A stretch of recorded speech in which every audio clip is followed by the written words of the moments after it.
en mí, los rasgos del futuro se llaman feliz.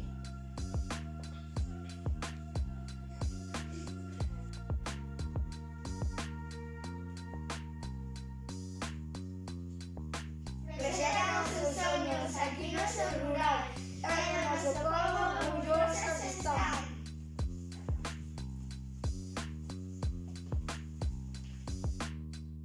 Unha selección coser e calcetar, ou facer sacos negros pra cabeza tapar.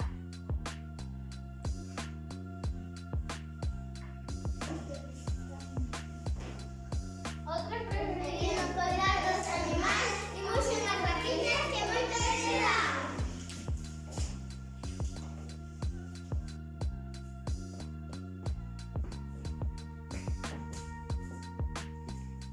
Tamén preparan silos e a mellor do país, manexan os tratores e as máquinas de muxir.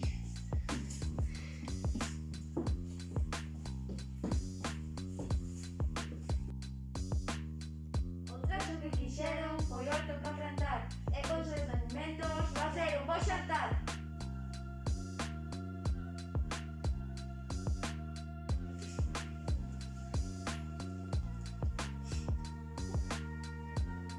E ademais de todo o que acabo de contar, coidando a súa familia, coidando o seu fogar.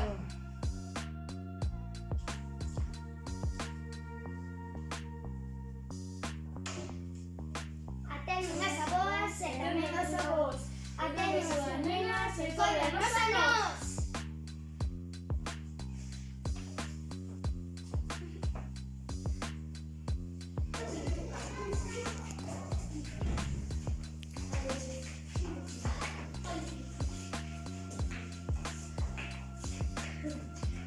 Por iso se debe ser muller tolerante, venga conmigo, porque será.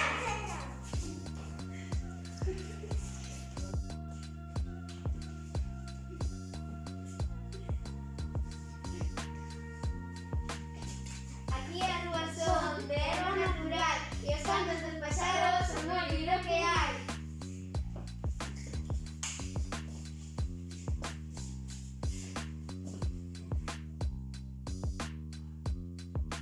Por iso te digo que estou a medrar, que de maior eu quero